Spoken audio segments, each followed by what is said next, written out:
आद्य किल पुरुषार्थ साधनीभूते श्रीमद्भागवते नवमस्कन्धे अध्यकथा किंचित् पूर्वानुवादः। हरि ओम हरि ओम हरि ओम। अनंत कल्याण गुण परिपूर्णनाद दोषदूरनाद अनंत ವೇದಗಳಿಂದ ಪ್ರತಿಪಾದ್ಯನಾಗಿರುವಂತಹ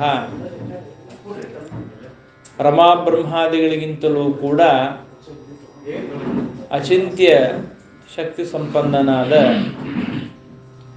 ಶ್ರೀಹರಿ ಶ್ರೀಮನ್ನಾರಾಯಣ ಪರಮಾತ್ಮ ಪರಶುರಾಮ ದೇವರಾಗಿ ಅವತಾರ ಮಾಡಿ ಎಲ್ಲ ದುಷ್ಟ ಕ್ಷತ್ರಿಯರನ್ನು ಸಂಹಾರ ಮಾಡಿದ್ದಾನೆ. ಯಾವ ಹರಣಿಪತಿ ಪರಶುರಾಮನನ್ನು ಪ್ರತಿನಿತ್ಯವೂ ಕೂಡ ನಾವು ವೈಶ್ವದೇವವನ್ನು ಮಾಡುವಾಗ ಅಜ್ಞಂತರ್ಗತನಾದ ಆ ದೇವರನ್ನು ಆವಾಹನೆಯನ್ನು ಮಾಡಿ ಪೂಜೆಯನ್ನು ಸಲ್ಲಿಸ್ತೇವೆ. ಅಂತಹ ಭಗವಂತ ಆ ದೇವರ ವಿಶೇಷತೆ ಏನು ಅಂದರೆ, ಬಾಕಿ ಎಲ್ಲ ಭಗವದ್ ರೂಪಗಳು ತಾವು ತಮ್ಮ ಅವತಾರದ ಕಾರ್ಯಗಳನ್ನು ಮುಗಿಸಿಕೊಂಡು ಪುನಃ ಆ ತನ್ನ ಮೂಲ ರೂಪದಲ್ಲಿ ಹೋಗಿ ಲೀನವಾಗಿವೆ. ಆದರೆ ಪರಶುರಾಮ ದೇವರು ಮಾತ್ರ ಇವತ್ತಿಗೂ ಅವರು ಮಹೇಂದ್ರ ಪರ್ವತದಲ್ಲಿ ವಾಸವಾಗಿದ್ದಾರೆ. ಅಂತಹ ಪರಶುರಾಮ ದೇವರ ಸ್ಮರಣೆಯನ್ನು ಮಾಡ್ತಾ, ಗಾಧಿರಾಜನಿಗೆ ಒಬ್ಬ ಮಗ ಹುಟ್ಟಿದ್ದಾನೆ, ವಿಶ್ವಾಮಿತ್ರ. ವಿಶ್ವಾಮಿತ್ರರಿಗೆ 100 ಜನ ಮಕ್ಕಳಾಗಿದ್ದಾರೆ. 100 ಜನ ಮಕ್ಕಳಾಗಿದ್ದಾರೆ ವಿಶ್ವಾಮಿತ್ರರಿಗೆ. ಆ ವಿಶ್ವಾಮಿತ್ರರು ಸತೋವ್ರೇ ವರಂ ರಾಜನ್ ಬ್ರಾಹ್ಮಣ ಸ್ಯಾಮಹತ್ವಿತಿ. ವಿಶ್ವಾಮಿತ್ರರು ನಾನು ಬ್ರಾಹ್ಮಣನಾಗಬೇಕು, ಬ್ರಾಹ್ಮಣನಾಗೋದಷ್ಟೇ ಅಲ್ಲ, ವಿಶ್ವಾಮಿತ್ರರು ಬ್ರಾಹ್ಮಣರಾಗಿ ನಮಗೆಲ್ಲರಿಗೂ ಬ್ರಾಹ್ಮಣ್ಯವನ್ನು ತಂದುಕೊಟ್ಟಿದ್ದಾರೆ. ಯಾಕೆಂದರೆ ಇವತ್ತಿಂದ ನಾವೆಲ್ಲರೂ ಗಾಯತ್ರಿ ಜಪವನ್ನು ಮಾಡ್ತೇವೆ. ಪ್ರತಿನಿತ್ಯವೂ ಕೂಡ ಗಾಯತ್ರಿ ಜಪವನ್ನು ಮಾಡುವುದಕ್ಕೆ ಕಾರಣೀಭೂತರಾದವರೇ ವಿಶ್ವಾಮಿತ್ರರು. ಹಾಗಾಗಿ ಅಪರೋಕ್ಷೀಕೃತ ಗಾಯತ್ರಿ ಮಂತ್ರವನ್ನು ಕಂಡ ಮಹಾನುಭಾವರು ವಿಶ್ವಾಮಿತ್ರರು. ಹಾಗಾಗಿ ಅವರಿಗೆ ಸಾಕ್ಷಾತ್ತಾಗಿ ಇತಿಸ್ತುತ ವೇದಮಾತಾ ಪ್ರಾಹ ಗಂಭೀರಯಾಗಿರ ವಿಶ್ವಾಮಿತ್ರ ಬ್ರಾಹ್ಮಣೋಸಿ ದ್ವಿಜತ್ವಂ ದತ್ತವತ್ಯಹಂ. ಸಾಕ್ಷಾತ್ತಾಗಿ ಸರಸ್ವತೀ ದೇವಿ, ಗಾಯತ್ರಿ ದೇವಿ, ಆ ಗಾಯತ್ರಿ ನಾಮಕನಾದ ಪರಮಾತ್ಮನೇ ಬಂದು ಅವರಿಗೆ ಅನುಗ್ರಹ ಮಾಡಿದ್ದಾನೆ, ನೀನು ಬ್ರಾಹ್ಮಣನಾಗಿದ್ದೀಯಾ ಅಂತ ಹೇಳ್ತಾನಂತೆ. ವಸಿಷ್ಠ ಸಾಮ್ಯಂ ಭವಿತ ಮಮ ಉಪಾಸನೆಯ ಮುನಿ.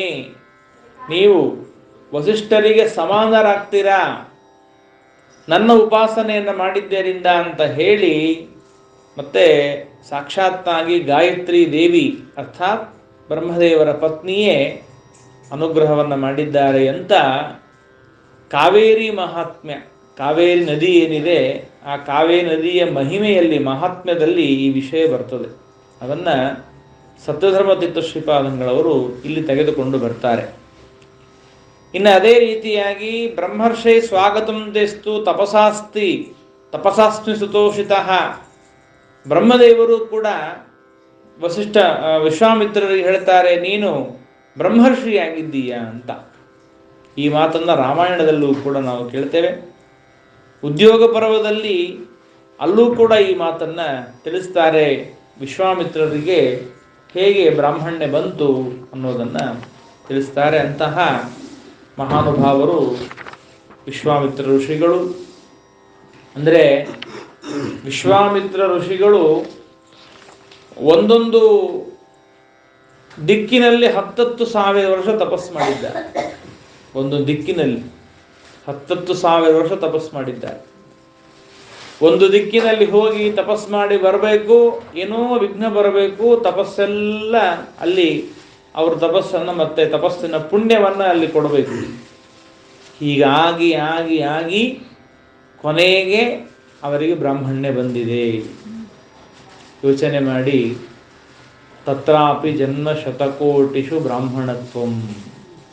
ಈ ಸಂದರ್ಭದಲ್ಲಿ ನಾವು ಅರ್ಥ ಮಾಡ್ಕೊಳ್ಬೇಕಾದದ್ದೇನು ಅಂದರೆ, ನಮಗೆ ಬ್ರಾಹ್ಮಣ ಜನ್ಮ ಬಂದಿದೆ, ಬ್ರಾಹ್ಮಣ ತಂದೆ ತಾಯಿಯಲ್ಲಿ ಹುಟ್ಟಿದ್ದೇವೆ, ದ್ವಿಜತ್ವ ಬಂದಿದೆ, ಗಾಯತ್ರಿ ಮಂತ್ರದ ಉಪದೇಶವನ್ನು ತಂದೆ ಮಾಡಿದ್ದಾರೆ, ಗುರುಗಳು ಮಾಡಿದ್ದಾರೆ ಅಂತಂದರೆ ಈ ಜನ್ಮ ಅಷ್ಟು ಸರಳವಾಗಿ ಸಿಗುವುದಲ್ಲ ಅನ್ನೋದನ್ನು ತೋರಿಸೋದಕ್ಕಾಗಿ ವಿಶ್ವಾಮಿತ್ರರು ದಿಕ್ಕುಗಳಲ್ಲಿ 10,000 ವರ್ಷಗಳ ಕಾಲ ತಪಸ್ಸು ಮಾಡಿದ್ದಾರೆ. ತಪಸ್ಸು ಮಾಡಿ ತೋರಿಸಿದ್ದಾರೆ. ನಾನು ಬ್ರಾಹ್ಮಣ್ಯವನ್ನು ಪಡೆಯಲಿಕ್ಕೆ ಎಷ್ಟು ಕಷ್ಟಪಟ್ಟೆ ಅನ್ನೋದನ್ನು ತೋರಿಸ್ತಾರೆ. ಹಾಗಾಗಿ ಅಂತಹ ಸುಂದರವಾದ ಶುದ್ಧವಾದ ದೇಹ ನಮಗೆ ಬಂದಾಗ ಅದನ್ನು ನಾವು ಹಾಗೆಯೇ ಸರಳವಾಗಿ ಹರಿಬಿಟ್ಟು ಅದರಿಂದ ಏನೇನೋ ಮತ್ತೆ ದುಷ್ಕರ್ಮಗಳನ್ನು ಕೆಟ್ಟ ಕರ್ಮಗಳನ್ನು ಮಾಡ್ತಾ ಕೂತ್ಕೊಂಡ್ರೆ ಪುನಃ ಮತ್ತೆ ದೇವರು ನಮಗೆ ಈ ಜನ್ಮವನ್ನು ಕೊಡ್ತಾನೋ ಇಲ್ಲೋ ಅನ್ನುವ ಸಂದೇಹವಿದೆ. ಮರಳಿ ಈ ಪರಿ ಜನ್ಮ ಬರುವ ಭರವಸೆ ಏನಾಗಿಲ್ಲ ನೋಡಿ. ಹಾಗಾಗಿ ದಾಸರು ಹೇಳ್ತಾರಲ್ಲ, ರವಿನಂದನ ಕೇಳಿದರೆ ಉತ್ತರ ಕೊಡುವ ವಿವರ ಸರಕು ಒಂದಾದರಿಲ್ಲ. ಹೆಂಗೆ ಮಾಡಲಯ್ಯ ಕೃಷ್ಣ, ಹೆಂಗೆ ಮಾಡಲಯ್ಯ ಅಂತ ಕೇಳ್ತಾರೆ. ಹಾಗಾಗಿ ಅಂತಹ ವಿಶ್ವಾಮಿತ್ರರು ನಮಗೆಲ್ಲ ಅನುಗ್ರಹ ಮಾಡಬೇಕು. ಏನಾಗತ್ತೆ ಅಂದರೆ, ವಿಶ್ವಾಮಿತ್ರರಿಗೆ 100 ಜನ ಮಕ್ಕಳು. ಆ 100 ಜನ ಮಕ್ಕಳಲ್ಲಿ ಅವರಿದ್ರೂ ಕೂಡ ಅಜೀಗರ್ತನ ಮಗನಾಗಿರುವಂತಹ ಶುನಶೇಪನನ್ನ ತನ್ನ ಮಗನನ್ನಾಗಿ ಮಾಡ್ಕೊಳ್ತಾರೆ. ಶುನಶೇಪನನ್ನ ಮಗನಾಗಿ ಮಾಡ್ಕೊಳ್ತಾರೆ. ಯಾಕೆಂದರೆ ಶುನಶೇಪನ ಮಹಿಮೆಯನ್ನು ಹೇಳ್ತೀನಿ ಅಂತ ಅಂದಿದ್ರು ಶುಕಾಚಾರ್ಯರು. ನೋಡಿ, ಹೇಳ್ತೀನಿ ಆಮೇಲೆ ತಿಳಿಸ್ತೀನಿ ಅಂತ ಅಂದಿದ್ರು ಅವರು. ನಾವ್ಯಾರೂ ಕೇಳಲಿಲ್ಲ. ಆದರೆ ಪರೀಕ್ಷಿತ್ ರಾಜ ಕೇಳೇ ಬಿಟ್ಟ, ಹೇಳ್ತೀನಿ ಅಂದಿದ್ರೆ ಹೇಳ್ಬಿಡ್ರಿ ಲಘುನಿ ಅಂತಂದ. ಅದಕ್ಕೆ ಹೇಳ್ತಾ ಇದ್ದಾರೆ, ಇಲ್ಲ, ಶುನಶೇಪನನ್ನ ಯೋವೈ ಹರಿಶ್ಚಂದ್ರ ಮಖೇ ವಿಕ್ರೀತಃ ಪುರುಷ ಪಶು. ಹರಿಶ್ಚಂದ್ರ ಮಾಡುವಂತಹ ಯಜ್ಞದಲ್ಲಿ ಆ ಶುನಶೇಪನನ್ನ ಪಶುವಾಗಿ ಮಾಡಿದ್ದಾರೆ. ಮಾಡಿ ಅವನಿಗೆ ಬಂಧನ ಮಾಡಿ ಇನ್ನೇನು ಅವನ ಸಂಹಾರವೇ ಮಾಡಬೇಕು. ಅಷ್ಟೊತ್ತಿಗೇನಾಯಿತು ಅಂದರೆ, ದೇವತೆಗಳನ್ನು ಸ್ತೋತ್ರ ಮಾಡಿ ಎಲ್ಲ ಪ್ರಜಾಪತಿಗಳು ಬಂದು ಆ ಬಂಧನವನ್ನು ಬಿಡಿಸ್ತಾರೆ. ಸರ್ವಥಾ ನಿನ್ನಂತಹ ಜ್ಞಾನಿಗೆ ಈ ರೀತಿಯಾಗಿ ಪಶು ಬಲಿಯಾಗೋದು ಬೇಡ ಅಂತ ಬಿಡಿಸಿದ್ದರಿಂದಾಗಿ ಅವರಿಗೆ ದೇವತೆಗಳಿಂದ ಮರಣಾಸನ್ನನಾದ ವ್ಯಕ್ತಿ ಪುನಃ ಮತ್ತೆ ದೇವತೆಗಳು ತಂದು ಕೊಟ್ಟರು. ಆದ್ದರಿಂದ ಅವರಿಗೆ ಇನ್ನೊಂದು ಹೆಸರು ಬಂತು, ದೇವರಾತ ಅಂತ ಹೆಸರು ಬಂತು. ನೋಡಿ, ದೇವರಾತ ಎಂಬುದಾಗಿ ಅವರಿಗೆ ಇವರಿಗೆ ಶುನಶೇಪರಿಗೆ ಹೆಸರು ಬಂದಿದೆ ಎಂಬುದಾಗಿ ಹೇಳ್ತಾ ಇದ್ದಾರೆ. ಹಾಗಾಗಿ ದೇವರಾತ ಅನ್ನೋ ಶಬ್ದಕ್ಕೆ ಇವರು ಶುನಶೇಪರು ಎಂಬುದಾಗಿ ನಾವು ತಿಳಿಯಬೇಕು. ಅದೇ ರೀತಿಯಾಗಿ ಪರೀಕ್ಷಿತ್ ರಾಜನಿಗೂ ಕೂಡ ಇದೇ ತರಹದ ಹೆಸರಿದೆ, ವಿಷ್ಣುರಾತ ಅಂತ ಕರೆದ ಅವನಿಗೆ. ವಿಷ್ಣುರಾತ ಎಂಬುದಾಗಿ ಪರೀಕ್ಷಿತ್ ರಾಜನಿಗೆ ಕರೆದಿದ್ದಾರೆ. ಯಾಕೆಂದರೆ ಪರಮಾತ್ಮನಿಂದ ಅವನು ಬದುಕಿದ್ದಾನೆ. ಆದ್ದರಿಂದ ವಿಷ್ಣುರಾತನಿಗೆ ದೇವರಾತನ ಬಗ್ಗೆ ಬ್ರಹ್ಮರಾತರು ಹೇಳ್ತಾ ಇದ್ದಾರೆ. ಶುಕಾಚಾರ್ಯ ಬ್ರಹ್ಮರಾತ ಅಂತ. ಹಾಗಾಗಿ ಈ ರೀತಿಯಾಗಿ ಕಥೆಯನ್ನು ತಿಳಿಸ್ತಾರೆ. ಆವಾಗೇನಾಯಿತು ಅಂದರೆ, ಯೋ ಮಧುಚ್ಛಂದಸೋ ಜ್ಯೇಷ್ಠಾ ಕುಶಲಂ ಮೇನೆರೇನ ತತ. 100 ಜನ ಮಕ್ಕಳಿದ್ದಾರೆ. 50 ಜನ ಮಕ್ಕಳು ಈ ಕಡೆಗೆ, 50 ಜನ ಮಕ್ಕಳು ಈ ಕಡೆಗೆ. ಮಧ್ಯದಲ್ಲಿ ಇವರನ್ನು ಸ್ವೀಕಾರ ಮಾಡಿದ್ದಕ್ಕಾಗಿ ಅವರಿಗೆ ಬಹಳ ಸಿಟ್ಟು ಬಂತು. ಯಾಕೆ ನಾವು ಮಕ್ಕಳಾಗಿ ಇದ್ದಾಗಲೂ ಕೂಡ ನೀವ್ಯಾಕೆ ಆ ಶುನಶೇಪನನ್ನ ಮಗನನ್ನಾಗಿ ಪಡೆದ್ರಿ ಅಂತ ಸಿಟ್ಟು ಮಾಡಿಕೊಂಡಾಗ ಆಗ ಅವರಿಗೆ ಶಾಪ ಕೊಡ್ತಾರೆ ವಿಶ್ವಾಮಿತ್ರರು. ಮ್ಲೇಚ್ಛರಾಗ್ರಿ ನೀವು ಅಂತ ಶಾಪ ಕೊಟ್ಟರು. ಮ್ಲೇಚ್ಛರಾಗ್ರಿ ಅಂತ ಶಾಪ ಕೊಟ್ಟಾಗ ಮತ್ತೆ ಅವರು ಇಲ್ಲ ತಪ್ಪಾಯಿತು ಅಂತ ಕ್ಷಮಾಯಾಚನೆಯನ್ನು ಮಾಡ್ಕೊಳ್ತಾರೆ. ನಾವು ಇವನನ್ನೇ ನಮ್ಮ ಅಣ್ಣನನ್ನಾಗಿ ಮಾಡ್ಕೊಳ್ತೇವೆ ಅಂತ ಹೇಳಿ ಜ್ಯೇಷ್ಠ ಮಗನನ್ನಾಗಿ ಇವರನ್ನ ಶುನಶೇಪರನ್ನು ಮಾಡ್ಕೊಳ್ತಾರೆ. ಮತ್ತೆ ವಿಶ್ವಾಮಿತ್ರರು ಆಶೀರ್ವಾದ ಮಾಡ್ತಾರೆ. ಹಾಗಾಗಿ ವೀರವಂತೋ ಭವಿಷ್ಯತ್ ಎಂಬುದಾಗಿ ಆಶೀರ್ವಾದವನ್ನು ಮಾಡ್ತಾರೆ. ಅದು ನಾವು ನೋಡ್ತೇವೆ. ಮಧುಚ್ಛಂದಾಹ ಎನ್ನುವಂತಹ ಋಷಿಗಳೇನಿದ್ದಾರಲ್ಲ, ಅವರು ಋಗ್ವೇದದ ದ್ರಷ್ಟಾರುಗಳು. ಅನೇಕ ಮಂತ್ರಗಳಿಗೆ ಮಧುಚ್ಛಂದಃ ಋಷಿ ಅಂತ ಬರುತ್ತೆ, ಮಧುಚ್ಛಂದಸಃ ಋಷಿ ಅಂತ ಬರುತ್ತೆ. ಅವರೆಲ್ಲ ಋಗ್ವೇದಷ್ಟಾರರು. ಅದರ ಜೊತೆಗೆ ಇವರು ಕೂಡ ಶಿವನಶೇಪರು ಕೂಡ ಅನೇಕ ಮಂತ್ರಗಳನ್ನು ಕಂಡವರಾಗಿದ್ದಾರೆ. ಹೀಗೆ ವಿಶ್ವಾಮಿತ್ರರ ವಿಶೇಷವಾಗಿರ್ತಕ್ಕಂತಹ ಕಥೆಯನ್ನು ತಿಳಿಸಿದರು. ಅದಾದ ಮೇಲೆ ಪುರೂರವ ಏನಿದ್ದ, ಆ ಪುರೂರವನ ಮಗ ಆಯು. ಆಯುವಿನಿಗೆ ನಹುಷ, ಕ್ಷತ್ರವೃದ್ಧ, ರಜಿ, ರಾಮ, ಅನೇನ ಎಂಬುದಾಗಿ ಅನೇಕ ಜನ ಮಕ್ಕಳಾಗಿದ್ದಾರೆ. ನಹುಷ ಇವನು ಉತ್ತಮನಾಗಿರತಕ್ಕಂತಹ ರಾಜನಾಗ್ತಾನೆ. ಕ್ಷತ್ರವೃದ್ಧನಿಗೆ ಅನೇಕ ಜನ ಮಕ್ಕಳು, ಅದರಲ್ಲಿ ಸುಹೋತ್ರ ಎಂಬತಕ್ಕಂಥವನು, ಅವನಿಗೆ 3 ಜನ ಮಕ್ಕಳು, ಕಾಶ್ಯ, ಕುಶ, ಗೃತ್ಸಮದ ಎಂಬುದಾಗಿ. ಆ ಗೃತ್ಸಮದನಿಗೇನೆ ಶುನಕ, ಶುನಕನಿಗೆ ಶೌನಕ ಎಂಬುದಾಗಿ ಮಕ್ಕಳಾಗಿದ್ದಾರೆ. ಶೌನಕಾಚಾರ್ಯರು ತಾವೆಲ್ಲ ಕೇಳ್ತಿರಲ್ಲ, ಪ್ರಶ್ನೆಯನ್ನು ಕೇಳುವಂತಹ ಶೌನಕರು ಆ ಒಂದು ಮನೆತನದಲ್ಲಿ ಬಂದಿದ್ದಾರೆ. ಅದಾದ ಮೇಲೆ ಅವರಿಗೆ ಕಾಶ್ಯ, ಕಾಶ್ಯನಿಗೆ ಕಾಶಿ ಎಂಬುದಾಗಿ ಮಗನಾಗಿದ್ದಾನೆ. ಆ ಕಾಶಿ ಎನ್ನುವಂತಹ ರಾಜನ ಹೆಸರೇ ಕಾಶಿ ಪಟ್ಟಣಕ್ಕೆ ಬಂತು. ಹಾಗಾಗಿ ಕಾಶಿ ರಾಜನ ಒಂದು ಹೆಸರು ಅಲ್ಲಿ ಬಂದಿದ್ದರಿಂದಾಗಿ ಕಾಶಿ ಎಂಬುದಾಗಿ ಹೇಳ್ತಾರೆ. ಅವನ ಮಗ ಸುರಾಷ್ಟ್ರ, ಅವನ ಮಗ ದೀರ್ಘತಮ. ದೀರ್ಘತಮನ ಮಗನಾಗಿ ಸಾಕ್ಷಾತ್ತಾಗಿ ಧನ್ವಂತರಿ ನಾಮಕನಾದ ಪರಮಾತ್ಮ ಅವತಾರ ಮಾಡಿದ್ದಾನೆ. ದೀರ್ಘತಮನ ಮಗನಾಗಿ ಹುಟ್ಟಿ ಆಯುರ್ವೇದ ಪ್ರವರ್ತಕ, ಒಂದು ನಿಮಿಷ ಬಂದೆ, ಆಯುರ್ವೇದ ಪ್ರವರ್ತಕನಾದ ಯಜ್ಞಭುಗ್ ವಾಸುದೇವಾಂಶಃ ಸ್ಮೃತಿಮಾತ್ರಾರ್ತಿನಾಶನಃ. ಯಾವ ಧನ್ವಂತರಿ ನಾಮಕನಾದ ಪರಮಾತ್ಮ ಇದ್ದಾನೆ, ಪ್ರತಿನಿತ್ಯವೂ ಕೂಡ ಯಜ್ಞವನ್ನು ಸ್ವೀಕಾರ ಮಾಡುವವನು ಮತ್ತು ಅದರ ಜೊತೆಗೆ ಸ್ಮೃತಿ ಮಾತ್ರ ಅರ್ತಿನಾಶನ, ಕೇವಲ ಸ್ಮರಣೆ ಮಾಡುವುದರಿಂದಲೇನೆ ನಮ್ಮ ಎಲ್ಲ ಪಾಪಗಳನ್ನು ಪರಿಹಾರ ಮಾಡ್ತಾನೆ. ಇದು ಧನ್ವಂತರಿ ನಾಮಕನಾದ ಪರಮಾತ್ಮ. ಆಚಾರ್ಯರಿಗೆ ಪ್ರಶ್ನೆ ಬಂದಿದೆ, ಅಮೃತ ಮಥನ ಕಾಲ ಮಾಡಿದಾಗ ಆಗ ಮತ್ತೆ ಅಮೃತ ಕಲಶವನ್ನು ತೆಗೆದುಕೊಂಡು ಬಂದಂತಹ ಧನ್ವಂತರಿ ಅಂತ ಕೇಳ್ತೇವೆ. ನೀವಿಲ್ಲಿ ಮತ್ತೆ ದೀರ್ಘತಮನ ಮಗನಾಗಿ ಹುಟ್ಟಿದ್ದ ಅಂತ ಹೇಳ್ತೀರಲ್ಲ, ಅಂದರೆ 2 ರೂಪ. ಈ ಧನ್ವಂತರಿ ನಾಮಕನಾದ ಪರಮಾತ್ಮನಿಗೆ ಮೂಲ ರೂಪ ಆ ಅಮೃತ ಕಲಶವನ್ನ, ಅಮೃತ ಮಥನವನ್ನು ಮಾಡಿದಾಗ ಆಯುರ್ವೇದ ಪ್ರವರ್ತಕನಾಗಿ ಕೈಯಲ್ಲಿ ಅಮೃತ ಕಲಶವನ್ನು ಹಿಡ್ಕೊಂಡು ಬಂದಿದ್ದಾನೆ, ಅದೊಂದು ರೂಪ. ಇನ್ನೊಂದು ರೂಪ ಇದು ಮನುಷ್ಯನಾಗಿ ಅವತಾರ ಮಾಡಿದ್ದಾನೆ, ಸಾಕ್ಷಾತ್ತಾಗಿ ಧನ್ವಂತರಿ ನಾಮಕನಾದ ಪರಮಾತ್ಮ. ಈ ಮಾತನ್ನ ವಿಜಯದಾಸರು ತೆಗೆದುಕೊಂಡು ಬಂದಿದ್ದಾರೆ. ವಿಜಯದಾಸರು ಕೂಡ ತಮ್ಮ ಧನ್ವಂತರಿ ಸುಳಾದಿಯಲ್ಲಿ ಅವರು ಈ ಮಾತನ್ನು ನಮಗೆ ತಿಳಿಸಿಕೊಡ್ತಾರೆ. ಅದನ್ನ ಪ್ರಾಯ ದೀರ್ಘತಮ ನಂದನ ಅಂತಂದಿದ್ದಾರೆ. ಅಲ್ಲೂ ಕೂಡ ಈ ಮಾತನ್ನು ನಾವು ನೋಡ್ತೇವೆ. ಹೀಗೆ ಈ ಧನ್ವಂತರಿ ನಾಮಕನಾದ ಪರಮಾತ್ಮ ಕೇವಲ ಆ ಭಗವಂತನ ಸ್ಮರಣೆ ಮಾಡಿದರೆ ಸಾಕು, ಧನ್ವಂತರಯ್ಯ ನಮಃ ಅಂತ ಸ್ಮರಣೆ ಮಾಡಿದರೆ ಸಾಕು, ನಮ್ಮ ಎಲ್ಲ ರೋಗಗಳನ್ನು ಪರಮಾತ್ಮ ಪರಿಹಾರ ಮಾಡ್ತಾನೆ ಮತ್ತು ಎಲ್ಲ ಕೆಟ್ಟ ಪಾಪಗಳನ್ನು ಪರಮಾತ್ಮ ಪರಿಹಾರ ಮಾಡ್ತಾನೆ. ನಮಗೆ ರೋಗ ಬರುವುದೇ ಪಾಪದಿಂದ. ಅನೇಕ ಜನ್ಮಗಳ ಪಾಪ ಮಾಡಿರ್ತೇವಲ್ಲ, ಜನ್ಮಾಂತರದಲ್ಲಿ ಮಾಡಿದ ಪಾಪ ಇವಾಗ ನಮಗೆ ಪೂರ್ವ ಜನ್ಮ ಕೃತಂ ಪಾಪಂ ರೋಗ ರೂಪೇಣ ಪೀಡ್ಯತೆ. ಆ ರೋಗವನ್ನ, ಪಾಪವನ್ನ ಪರಿಹಾರ ಮಾಡುವಂತಹ ದೇವರು ಧನ್ವಂತರಿ ನಾಮಕನಾಗಿರುವಂತಹ ಪರಮಾತ್ಮ ಇದ್ದಾನೆ. ಆ ಭಗವಂತನ ಸ್ಮರಣೆಯಿಂದ ನಾವು ಮಾಡಿದರೆ ಸಾಕು. ಅದಕ್ಕೆ ನಮಗೆ ಹೇಳ್ತಾರೆ ಏನು ಅಂದರೆ, ಉನ್ಮಾದ, ರೋಗ, ಭಯ, ಶೋಕ, ನಮ್ಮಲ್ಲಿ ಆಗುವಂತಹ ಉನ್ಮಾದ, ಭಯ, ಶೋಕ, ರೋಗ ಇವುಗಳನ್ನೆಲ್ಲ ಪರಿಹಾರ ಮಾಡುವಂತಹ ದೇವರು ಧನ್ವಂತರಿ ನಾಮಕನಾದ ಪರಮಾತ್ಮ. ಅದರ ಜೊತೆಗೆ ಇನ್ನೊಂದು ವಿಶೇಷವಾದದ್ದೇನು ಅಂದರೆ, ಆಯುರ್ವೇದವನ್ನು ಪ್ರವರ್ತನ ಮಾಡಿದ್ದಾನೆ ದೇವರು. ಸ್ವಯಂ ತಾನೇ ಆಯುರ್ವೇದವನ್ನು ಪ್ರವರ್ತನ ಮಾಡಿದ್ದಾನೆ. ಯಾವ ಯಾವ ರೋಗಗಳಿಗೆ ಯಾವ ಯಾವ ಔಷಧ ಅನ್ನೋದನ್ನು ಸಾಕ್ಷಾತ್ತಾಗಿ ದೇವರೇ ತಿಳಿಸಿಕೊಟ್ಟಿದ್ದಾನೆ. ಈ ಆಯುರ್ವೇದ ಗ್ರಂಥದಲ್ಲಿ ಅಲ್ಲಿ ಚರಕ ಸಂಹಿತ ಅಂತ ಒಂದು ಗ್ರಂಥ ಇದೆ, ಸುಶ್ರುತ ಸಂಹಿತ ಅಂತ ಇನ್ನೊಂದು ಗ್ರಂಥ ಇದೆ. ಆ ಗ್ರಂಥದಲ್ಲಿ ಕೊನೆಗೆ ಒಂದು ಮಾತು ಬರೀತಾರೆ. ಏನು ಬರೀತಾರೆ ಅಂದರೆ, ಯಾವ ಯಾವ ರೋಗಗಳಿಗೆ ಯಾವ ಯಾವ ಔಷಧ ಇದೆ ಅಂತ ನಾವು ಹೇಳಿದ್ದೇವೆ, ಆ ರೋಗವನ್ನು ಪರಿಹಾರ ಮಾಡಿಕೊಳ್ಳೋದಕ್ಕೆ ಔಷಧವನ್ನು ತಗೊಳ್ರಿ. ಅಕಸ್ಮಾತ್ ನಿಮಗೇನಾದರೂ ರೋಗ ಔಷಧ ತೆಗೆದುಕೊಂಡರೂ ರೋಗ ಪರಿಹಾರವಾಗಲಿಲ್ಲ ಅಂದರೆ ನೀವು ವಿಷ್ಣು ಸಹಸ್ರನಾಮ ಪಾರಾಯಣ ಮಾಡಿ ಅಂತ ಬರೀತಾರೆ. ಸ್ವಯಂ ಚರಕ ಸಂಹಿತೆಯಲ್ಲಿ ಬರೆಯುವ ಮಾತಿದು.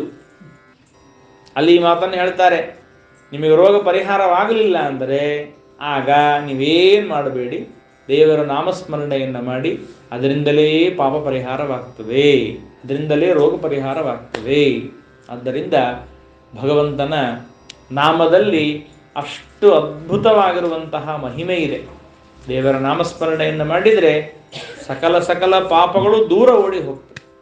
ಹಾಗಾಗಿ ಪುರಂದರದಾಸರಿಗೆ ಆ ದೇವರ ನಾಮದ ಮೇಲೆ ಭಾರೀ ವಿಶ್ವಾಸ. ಎಷ್ಟು ವಿಶ್ವಾಸ ಅಂದರೆ, ನಿನ್ನ ನಾಮ ಭಂಡಾರ ಕದ್ದ ಕಳ್ಳ ನಾನು ಅಂತಾರೆ. ನಿನ್ನ ನಾಮ ಭಂಡಾರ ಕದ್ದ ಕಳ್ಳ ನಾನು.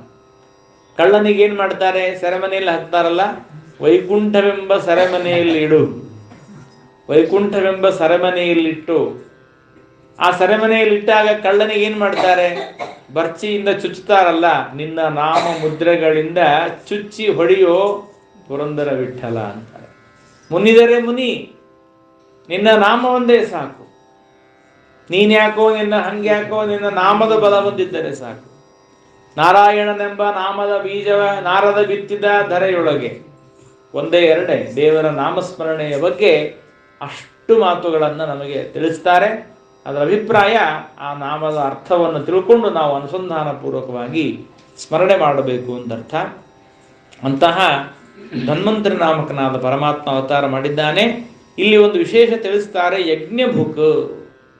ಪ್ರತಿನಿತ್ಯ ನಾವು ಮಾಡುವ ಯಜ್ಞ ಏನಿದೆಯಲ್ಲ, ವೈಶ್ವದೇವ ಯಜ್ಞದಲ್ಲಿ ಧನ್ವಂತರೇ ಸ್ವಾಹ ಅಂತ ಬರ್ತದೆ. ಪ್ರತಿನಿತ್ಯ ಬರುತ್ತೆ.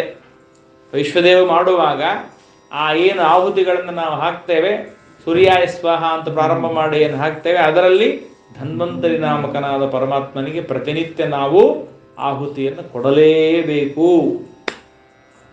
ಹಾಗಾಗಿ ಯಾರು ವೈಶ್ವದೇವವನ್ನು ಪ್ರಾಯಃ ತಾವೆಲ್ಲರೂ ಮಾಡ್ತೀರಿ, ವೈಶ್ವದೇವವನ್ನು ಪ್ರತಿನಿತ್ಯ ಮಾಡಬೇಕು. ನಾವು ಮಾಡುವಂತಹ ಪಂಚಸೂನಾಗಳನ್ನು ಪರಿಹಾರ ಮಾಡಿಕೊಳ್ಬೇಕು ಅಂದರೆ ಹೆಚ್ಚುವುದು, ಕಚ್ಚುವುದು, ಕುದಿಸುವುದು, ಬೇಯಿಸುವುದು ಮೊದಲಾದ ಏನು ಪಂಚಸೂನಾಗಳಲ್ಲಿ ನಾವು ಪ್ರಾಣಿ ಹತ್ಯೆಯನ್ನು ಮಾಡ್ತೇವೆ. ಆ ಪ್ರಾಣಿ ಹತ್ಯೆಯನ್ನು ಮಾಡುವ ಪಾಪವನ್ನು ಪರಿಹಾರ ಮಾಡಿಕೊಳ್ಳುವುದಕ್ಕಾಗಿ ವೈಶ್ವದೇವ ಯಜ್ಞವನ್ನು ಪ್ರತಿನಿತ್ಯ ಮಾಡಲೇಬೇಕು, ಪ್ರತಿನಿತ್ಯ ಮಾಡಬೇಕು. ಯಾರಿಗೆ ಸಾಧ್ಯವಾಗತ್ತೆ ಅವರು ಪ್ರತಿನಿತ್ಯ ಒಂದು ಮುಷ್ಟಿ ಅಕ್ಕಿಯನ್ನು ಇಡ್ಲಿ ಬೆಲೆ ಮೇಲೆ ಇಟ್ಟುಕೊಂಡು ಅನ್ನವನ್ನು ಮಾಡಿಕೊಂಡು ದೇವರಿಗೆ ಸಮರ್ಪಣೆಯನ್ನು ಮಾಡಿ. ಅಂದರೆ ಇಡೀ ಸಂಪೂರ್ಣ ಎಲ್ಲ ಅಡಿಗೆಯನ್ನು ನಮಗೆ ಮಾಡಲಿಕ್ಕೆ ಆಗಲಿಲ್ಲ ಅನ್ನೋ ಪ್ರಸಂಗ ಬಂದರೆ ಒಂದು ಮುಷ್ಟಿ ಅಕ್ಕಿಯನ್ನು ತೆಗೆದುಕೊಂಡು ಅನ್ನವನ್ನಾದರೂ ಮಾಡಿಕೊಂಡು ದೇವರಿಗೆ ನೈವೇದ್ಯವನ್ನು ಮಾಡಿ ವೈಶ್ವದೇವ ಬಲಿಹರಣವನ್ನು ಮಾಡಿಯೇ ನಾವು ಊಟವನ್ನು ಮಾಡಬೇಕು. ಮತ್ತು ಅದು ನಮಗಾಗೋದಿಲ್ಲ, ಬರೀ ಸಕ್ಕರೆಯನ್ನು ಮಾತ್ರ ನಾವು ನೈವೇದ್ಯ ಮಾಡ್ತೀವಿ. ಸಕ್ಕರೆಯನ್ನು ಮಾತ್ರ ನೈವೇದ್ಯ ಮಾಡಿದರೆ ಸಕ್ಕರೆಯನ್ನು ತಿಂದ ಇರುವೆಗಳು ಮೋಕ್ಷಕ್ಕೆ ಹೋಗುತ್ತೆ ಅಷ್ಟೇ ಹೊರತು ನಮಗೆ ಮೋಕ್ಷ ಆಗೋದಿಲ್ಲ. ನಮಗೆ ಮೋಕ್ಷ ಆಗಬೇಕು, ದೋಷ ಪರಿಹಾರವಾಗಬೇಕು ಅಂದರೆ ವೈಶ್ವದೇವವನ್ನು ಮಾಡಲೇಬೇಕು. ವರಾಹ ಪುರಾಣದಲ್ಲಿ ಬಹಳ ಹೇಳಿದ್ದಾರೆ. ಒಬ್ಬ ಅರ್ಜುನಕ ಅಂತ ಒಬ್ಬ ಬೇಟೆಗಾರ ಇದ್ದ. ಅವನಿಗೆ ಒಂದು ಮಗಳು. ಆ ಮಗಳನ್ನು ಮದುವೆ ಮಾಡಿಕೊಡ್ಬೇಕು ಅಂತ ಬಹಳ ತಾನು ಪ್ರಯತ್ನ ಮಾಡ್ತಾ ಇದ್ದ. ಒಬ್ಬ ಋಷಿಗಳು ಹೇಳ್ತಾರೆ, ನನ್ನ ಮಗನೇ ಇದ್ದಾನೆ, ಅವನಿಗೆ ಮದುವೆ ಮಾಡಿ ಕೊಡಬಹುದು ಅಂತ. ಮದುವೆ ಮಾಡಿ ಕೊಟ್ಟರು. ಮದುವೆ ಆದಮೇಲೆ ತಕ್ಷಣ ಏನಾಯಿತು, ಆ ಅರ್ಜುನಕನ ಮಗಳು ಬಂದಿದ್ದಾಳಲ್ಲ, ಆ ಮಗಳು ಬಂದ ತಕ್ಷಣ ಸ್ವಲ್ಪ ಏನೋ ಅವಳು ಯಾವುದೋ ಮನೆಯಲ್ಲಿ ಬೆಳೆದವಳು, ಇವಳು ಯಾವುದೋ ಇದ್ದವಳು, ಹೀಗಾಗಿ ಸ್ವಲ್ಪ ಅಡ್ಜಸ್ಟ್ ಆಗ್ಲಿಕ್ಕೆ ಒಂದು 2 ವರ್ಷ ಬೇಕಾಗತ್ತೆ. ಮದುವೆ ಆದಮೇಲೆ ಒಬ್ಬ ಹೆಣ್ಮಗಳು ಮನೆಗೆ ಬಂದ್ಲು ಅಂದರೆ ಒಂದು 2 ವರ್ಷ ಆದರೂ ಬೇಕಲ್ಲ. ಅದು ಸ್ವಲ್ಪ ಏನೋ ವ್ಯತ್ಯಾಸ ಆಗಿ ಜಗಳ ಪ್ರಾರಂಭ ಆಯಿತು. ಅತ್ತೆ ಸೊಸೆಗೂ ಜಗಳ ಪ್ರಾರಂಭ ಆಯಿತು. ಪ್ರಾರಂಭ ಆದರೆ ಎಲ್ಲಿವರೆಗೆ ಬಂತು ಆ ಜಗಳ ಅಂದರೆ, ಅತ್ತೆ ಏನು ಹೇಳಿದ್ಲು ಅಂದರೆ, ನಿಮ್ಮಪ್ಪ ಪ್ರತಿನಿತ್ಯ ಎಲ್ಲ ಪ್ರಾಣಿಗಳನ್ನು ಹಿಂಸೆ ಮಾಡಿ ಕೊಂದು ತಿಂತಾನಲ್ಲ, ಅದಕ್ಕಾಗಿ ನಿನ್ನ ಮನಸ್ಸು ಹಾಗೆ ಇದೆ ಅಂತ ಅಂದ ತಕ್ಷಣ ಸೊಸೆಗೆ ಬಹಳ ಮನಸ್ಸಿಗೆ ನೋವಾಯಿತು, ಬಹಳ ದುಃಖ ಆಯಿತು. ನನಗೆ ಬೇಕಾದನ್ರಿ ನೀವು ನಮ್ಮ ಅಪ್ಪಗೆ ಯಾಕಂತೀರಿ ಅಂತ ಶುರುವಾಯಿತು. ಅವಳು ಆಗಿಂದಾಗಲೇ ಮನೆ ಬಿಟ್ಟು ಹೋಗ್ಬಿಡ್ತಾಳೆ. ಮನೆ ಬಿಟ್ಟು ಹೋಗ್ತಾಳೆ. ಆಗ ಅಪ್ಪ ಹೇಳ್ತಾನೆ, ಹಾಗೆಲ್ಲ ಮಾಡಬಾರ್ದಮ್ಮ, ಸರ್ವಥಾ ಏನೇ ಕಷ್ಟ ಆಗಲಿ ನಷ್ಟ ಆಗಲಿ ನಿನ್ನನ್ನು ಮದುವೆ ಮಾಡಿ ಕೊಡುವಾಗ ಕಲ್ ಮೇಲೆ ಕಾಲಿಟ್ಟು ಕಳಿಸಿರ್ತಾರೆ. ಮದುವೆ ಮಾಡಿ ಕೊಡುವಾಗ ಅಶ್ವಾರೋಹಣ ಅಂತ ಕರೀತಾರೆ ವಿವಾಹದಲ್ಲಿ. ಇವತ್ತೆಲ್ಲ ಕಲ್ಯಾಣ ಮಂಟಪದಲ್ಲಿ ಒಂದು ಕಲ್ಲು ಇಟ್ಟಿರ್ತಾರೆ, ಯಾಕೆಂದರೆ ಆಚಾರ ಕೇಳ್ತಾರೆ ಕಲ್ಲು ಅಂತ. ಆ ಕಲ್ ಮೇಲೆ ಕಾಲಿಟ್ಟು ಕಾಲುಂಗುರ ಹಾಕಿಸಿ ಕಳಿಸಿರ್ತಾರೆ. ಯಾಕೆ ಗೊತ್ತೇನು? ಅಶ್ಮಾಭವ ಪರಶುರ್ಭವ ಅಂತ ಹೇಳ್ತಾರೆ. ನೀನು ಹೆಂಗಿರ್ಬೇಕು? ಕಲ್ಲಿದ್ದಂಗಿರ್ಬೇಕು, ಗಟ್ಟಿರಬೇಕು, ಮಳಿ ಗಾಳಿ ಚಳಿ ಏನು ಬಂದರೂ ತಡ್ಕೋಬೇಕು ಅಂತ. ಹಾಗೆಲ್ಲ ಮಾಡಬಾರ್ದು ಅಂತ ಮತ್ತೆ ಕರ್ಕೊಂಡು ಬಂದ ಮೇಲೆ ಅವರು ಪಾಪ ಋಷಿಗಳು ಹೇಳ್ತಾರೆ, ನನಗೆ ಗೊತ್ತಿದ್ದಿಲ್ಲ ಸ್ವಾಮಿ, ಹೀಗಾಯಿತು, ಮತ್ತೆ ಸ್ವಲ್ಪ ಏನೋ ಆಗಿದೆ, ನಾ ಇನ್ಮೇಲೆ ಈ ಥರ ಆಗ್ಲಿಕ್ಕೆ ಬಿಡೋದಿಲ್ಲ, ಬೇಡ, ಅದೇನು ಬೇಡ ನನಗೆ, ನನ್ನ ಮಗಳಿಗೆ ನಾ ಎಲ್ಲ ಬುದ್ಧಿ ಹೇಳಿದ್ದೀನಿ, ಎಲ್ಲ ಆಗಿದೆ, ನನಗೆ ಇವತ್ತು ನಿಮ್ಮ ಮನೆಯವರು ಅವರ ಕೈಯಿಂದಲೇ ಅಡಿಗೆಯನ್ನು ಮಾಡಿ ನನಗೆ ಊಟಕ್ಕೆ ಹಾಕಬೇಕು, ಅದೊಂದು ಪ್ರಾರ್ಥನೆ. ಆಯಿತು. ಅವಳು ಪಾಪ ಆಯಿತು ಬೀಗರು ಬಂದಿದ್ದಾರೆ ಅಂತ ಹೇಳಿ ಎಲ್ಲ ಮತ್ತೆ ಚಟ್ನಿ, ಕೋಸಂಬರಿ, ಪಲ್ಯ ಎಲ್ಲ ಮಾಡಿದ್ಲು, ಸ್ಪೆಷಲ್ ಆಗಿ ಎಲ್ಲ ಮಾಡಿದ್ಲು. ಇವತ್ತು ಯಾವುದು ಬೇಡ, ಇವತ್ತು ಏಕಾದಶಿ ಅದ, ಅದಕ್ಕೆ ಯಾವುದು ಸ್ಮರಣೆ ಮಾಡೋದು ಬೇಡ ಅಂತೂ ಎಲ್ಲ ಅಡಿಗೆ ಮಾಡಿ ಬಡಿಸಿದ್ಲು. ಆಗ ಅವ ಕೇಳಿದ, ನನ್ನ ಮಗಳಿಗೆ ನೀವೇನಂತ ಹೇಳಿದ್ರಿ? ಅನೇಕ ಪ್ರಾಣಿಗಳನ್ನು ಕೊಂದು ತಿನ್ನುವವನ ಮಗಳು ಅಂತ ಹೇಳಿದ್ದೀರಲ್ಲ, ನಾನು ಎಲೆಯಲ್ಲಿ ನೋಡ್ತಾ ಇದ್ದೀನಿ. ಈಗ ನಾನು ಅನೇಕ ಪ್ರಾಣಿಗಳನ್ನು ಕೊಂದರೆ ನೀವು 1000 ಅಲ್ಲ 10,000 ಪ್ರಾಣಿಯನ್ನು ಕೊಂದಿದ್ದೀರಿ. ಅನ್ನದಲ್ಲಿ ಇಷ್ಟು ಕೊಂದಿದ್ದೀರಿ, ಕಾಯಿಪಲ್ಯಲ್ಲಿ ಇಷ್ಟು ಕೊಂದಿದ್ದೀರಿ, ಎಲ್ಲ ಪದಾರ್ಥಗಳನ್ನು ಕೊಂದು ಮಾಡಿದ್ದೀರಿ. ಅಂದ ಮೇಲೆ ಕೊಂದು ತಿನ್ನುವವನ ಮಗಳಾದದ್ದರಿಂದ ನಿನಗೆ ಅದೇ ಬುದ್ಧಿ ಎಂದ್ರಲ್ಲ, ನನಗೆ ಜಾಸ್ತಿಯೋ ನಿಮಗೆ ಜಾಸ್ತಿಯೋ ನೋಡ್ರಿ ಎಂದ. ನನಗೆ ಜಾಸ್ತಿಯೋ ನಿಮಗೆ ಜಾಸ್ತಿಯೋ ವಿಚಾರ ಮಾಡ್ರಿ ಎಂದ. ಊಟ ಮಾಡಿ ಹೋಗ್ಬಿಟ್ಟ ಅವನು, ಬೇರೆ ಏನು ಮಾತಾಡಲಿಲ್ಲ. ಆಗ ಋಷಿಗಳು ಹೇಳಿದರು, ಇಲ್ಲಪ್ಪ, ಅದಕ್ಕಾಗಿಯೇ ನಾವು ಮನೆಯಲ್ಲಿ ವೈಶ್ವದೇವವನ್ನು ಮಾಡ್ತೇವೆ ಅಂತ ತಿಳಿಸಿದರು. ಹಾಗಾಗಿ ವೈಶ್ವದೇವವನ್ನು ಅವಶ್ಯವಾಗಿ ಮಾಡಲೇಬೇಕು. ಗರುಡ ಪುರಾಣ ಹೇಳುತ್ತೆ, ವೈಶ್ವದೇವ ಮಕರ್ತಾಹ ವ್ಯಾಘ್ರಾಸ್ಯುಹು ನಿರ್ಜನೇವನೇ. ಯಾರು ವೈಶ್ವದೇವ ಮಾಡೋದಿಲ್ಲ ಜನ್ಮಾಂತರದಲ್ಲಿ ಹುಲಿಯಾಗಿ ಬೀಳ್ತಾರೆ ಅಂತ ಶಾಪ ಕೊಡ್ತಾರೆ. ನೋಡ್ರಿ, ಹುಲಿಯಾಗಿ ಬೀಳ್ತಾರೆ ಅಂತ ನಮಗೆ ಗರುಡ ಪುರಾಣದಲ್ಲಿ ತಿಳಿಸ್ತಾರೆ. ಹಾಗಾಗಿ ಅವಶ್ಯವಾಗಿ ನಾವು ವೈಶ್ವದೇವವನ್ನು ಮಾಡಬೇಕು. ಆ ವೈಶ್ವದೇವಕ್ಕೆ ಅಲ್ಲಿರ್ತಕ್ಕಂತಹ ಧನ್ವಂತರಿ ನಾಮಕನಾದ ಪರಮಾತ್ಮನಿಗೆ ಪ್ರತಿನಿತ್ಯವೂ ಕೂಡ ಆಹುತಿಯನ್ನು ಕೊಡಬೇಕು. ಕೆಲವರೆಲ್ಲ ಏನು ಕೇಳ್ತಾರೆ ಅಂದರೆ, ಆಚಾರ್ಯ, ಈಗ ಮುಂಜುಯಾದವರಿಗೆ ಅವರು ಪ್ರತಿನಿತ್ಯ ಅಗ್ನಿ ಕಾರ್ಯ ಮಾಡಬೇಕು. ಅಗ್ನಿ ಕಾರ್ಯ ಮಾಡಲಿಕ್ಕೆ ಆಗಲಿಲ್ಲ ಅಂದರೆ ಅನಿವಾರ್ಯ ಪಕ್ಷದಲ್ಲಿ ನೀರೊಳಗೆ ಮಾಡ್ಬೋದು. ಅವರು ನೀರೊಳಗೆ ಅಗ್ನಿ ಇದೆ, ಅಗ್ನಿ ಒಳಗೆ ನೋಡ್ರಿ, ನಾವು ಕೇಳ್ತೇವಲ್ಲ ಸ್ಪಷ್ಟವಾಗಿ, ಆಕಾಶಾದ್ವಾಯು ವಾಯೋರಗ್ನಿ ಅಗ್ನೇರಾಪಹ. ಅಗ್ನಿಯಿಂದ ಹುಟ್ಟಿದ್ದು ನೀರು ಅಂದಮೇಲೆ ನೀರೊಳಗೆ ಅಗ್ನಿ ಇದ್ದೇ ಇದೆ. ಅದಕ್ಕಾಗಿ ಅಗ್ನಿ ಕಾರ್ಯವನ್ನು ಮಾಡುವವರು, ನಿಮಗೆ ಅಕಸ್ಮಾತ್ ಏನಾದರೂ ಅಗ್ನಿ ಸಿಗಲಿಲ್ಲ ಅಂದರೆ ನೀರೊಳಗೆ ಮಾಡ್ರಿ ಅಂತ. ಹಂಗೇನಾದರೂ ಆಪ್ಷನ್ ಇದೆ ಏನು ಅಂತ. ಹಂಗೆ ವೈಶ್ವದೇವ ಯಾರಿಗೆ ಮಾಡ್ಲಿಕ್ಕೆ ಬರೋದಿಲ್ಲ, ಅವ್ರು ನೀರೊಳಗೆ ವೈಶ್ವದೇವ ಮಾಡಬಹುದೇನು ಅಂತಂದರೆ ಧರ್ಮಶಾಸ್ತ್ರ ಆಗಲಿ ಅಂತ ಹೇಳುತ್ತೆ.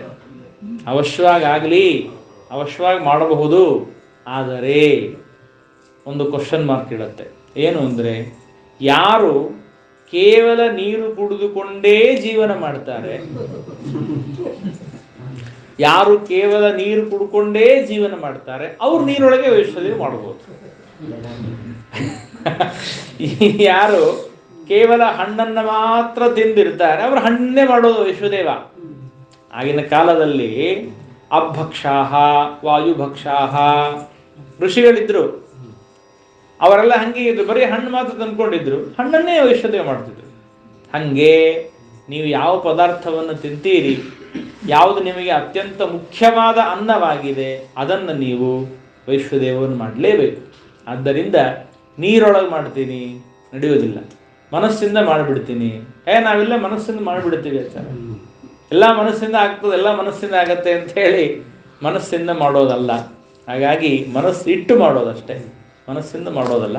ಹಾಗಾಗಿ ಯಜ್ಞಭುಕ್ ವಾಸುದೇವಾಂಶಃ ಪರಮಾತ್ಮ ಇದ್ದಾನೆ.